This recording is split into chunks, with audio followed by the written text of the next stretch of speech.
Okay, rule number 2 ऐसा है कि मैंने बोर्ड पे लिखे हैं कि दो शब्द, जैसे हम बोलने में वनम एंड वनम बोलने में सिमिलर ही होते हैं, पर लिखने में ऐसे अलग क्यों है। तो इसमें दूसरा नियम काम लगता है कि देखो, फलम में भी दो तरीके से मैंने लिखा है, ल के ऊपर अनुस्वार भी है और फलम में म हलंत भी है। अनुस्वार निकाल के मैंने म हलंत लिखा है। तो देखो, एक एग्जाम्पल है कि रामः वनम गच्छति। सिंपल उसका मीनिंग है कि राम वन में जा रहा है। और दूसरा मैंने एग्जाम्पल ऐसा लिया है कि रामः वनम आगच्छति।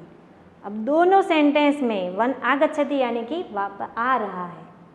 ओके, गच्छति यानी जाना, आगच्छति यानी आना, बराबर। तो दोनों सेंटेंस में ये रामः शब्द तो एज इट इज ही है, और वनम में देखो, वनम ऐसे लिखा है और ऐसे लिखा है। तो ये ऐसे क्यों लिखा है, इसमें नियम ऐसा है कि शब्द के लास्ट में अनुस्वार आता हो, ओके, बिन ऐसी डॉट आती हो, और शब्द के पीछे कोई भी स्वर से शुरू होने वाला शब्द आता हो। अ आ ई वाले हमारे स्वर है, ओके। तो अ आ ई से कोई भी स्वर से शब्द दूसरा शुरू होता हो तो आगे वाला जो शब्द अनुस्वार वाला है वो निकल के म हलंत हो जाता है, ओके। जैसे कि दूसरा एक एग्जांपल मैं लेती हूँ कि गीता पुस्तकम नयति। नयति यानी ले जा रहा, ले जा रही है। गीता पुस्तक ले जा रही है। और दूसरा ही as it is, Gita पुस्तकम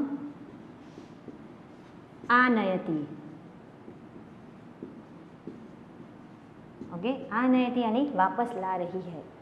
okay, तो इसमें भी इसके जैसा ही कि देखो, पुस्तकम क के ऊपर अनुस्वार है, और दूसरे एग्जाम्पल में मैंने क्या किया, पुस्तकम म हलंत आ गया अनुस्वार से निकल के। क्यों ऐसा हुआ कि पीछे वाला जो शब्द था वो स्वर से शुरू हुआ, अ से शुरू हुआ, तो ये अनुस्वार निकल के म हो जाता है, बराबर। तो स्वर हम पहले लिख लेते हैं कि कौन से हैं, अ आ ई उ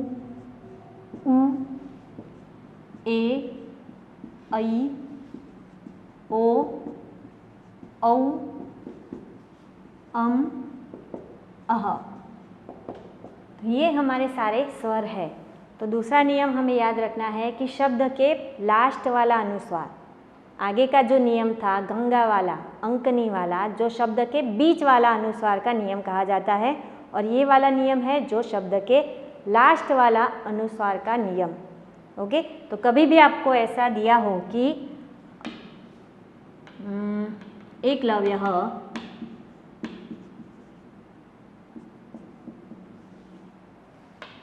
द्रोणं पश्यति।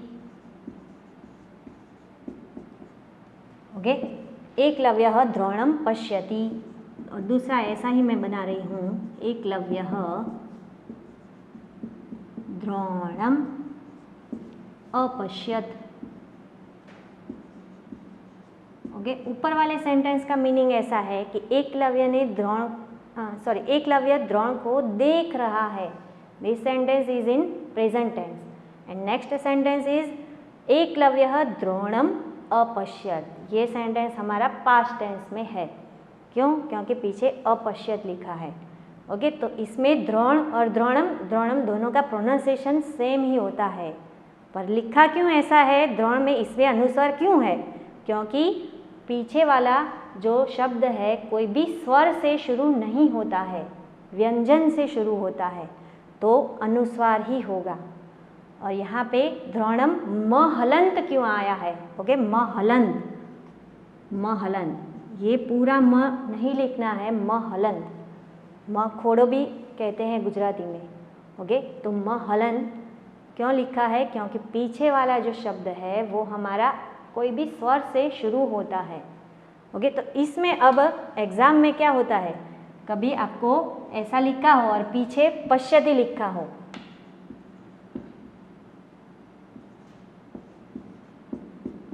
ओके, ऐसा सेंटेंस दिया हो और पीछे पश्यति लिखा हो और इसके नीचे लाइन दी हो, मतलब कि आपको ये करेक्शन करना है तो आपको करेक्शन कैसे, शुद्ध कैसे करना है, तो नियम याद रखना कि कभी भी बीच में अनुस्वार तो इसमें है नहीं, तो पहला वाला नियम तो काम में आएगा ही नहीं।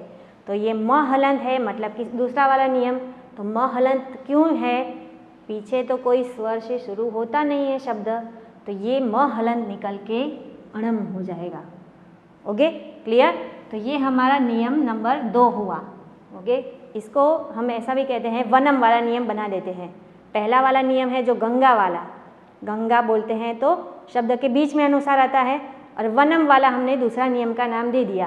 ओके, वनम वनम वनम म हलंत क्यों, पीछे अ आ ई आता हो तो ही आगे म हलंत आएगा, और अगर पीछे अ आ ई ना आता हो तो आगे अनुस्वार आ जाएगा। ओके, तो दोनों नियम याद रख के एक एग्जाम्पल मैं आपको देती हूँ कि एग्ज़ाम में क्या होता है कि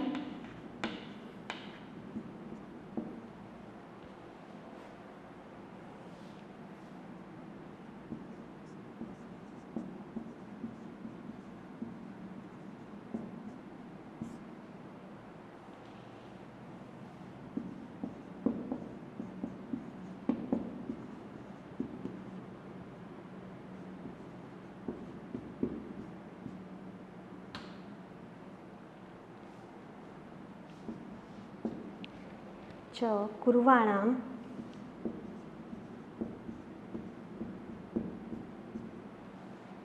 गंतव्यम।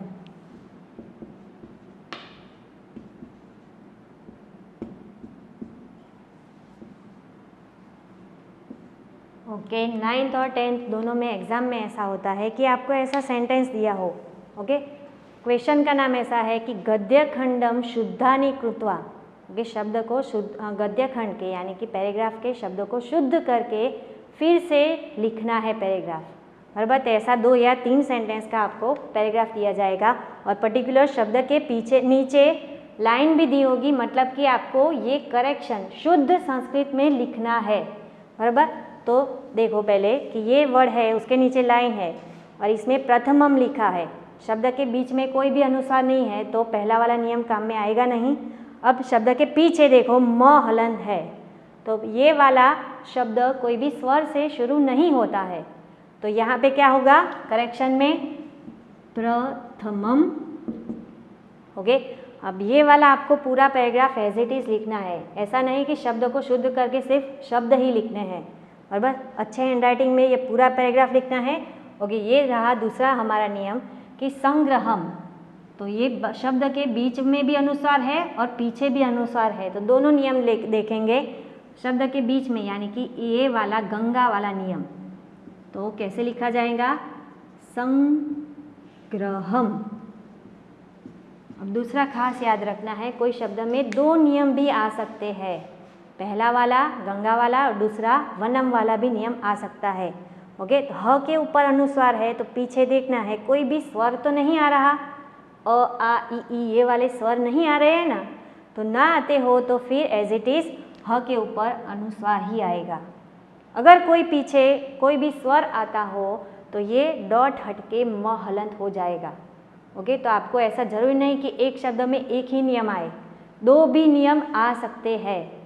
ओके, नेक्स्ट इज, अब देखो तीसरा वाला शब्द है जो है गंतव्यम, बीच में तो न आधा है तो वो तो करेक्ट ही है, तो हमें अब लास्ट वाला शब्द जो जिसके ऊपर अनुस्वार है, अब ऐसा भी है नियम कि कोई भी फुल स्टॉप सेंटेंस खत्म हो जाता है, दंड लग जाता है, संस्कृत में फुल स्टॉप को दंड कहते हैं, सेंटेंस खत्म हो गया और वो वाला लास्ट वाला आपको करेक्शन शुद्ध करके लिखना है, और ऐसे लास्ट में अनुस्वार है तो इसको हम करेक्शन ऐसे करेंगे, गंतव्यम।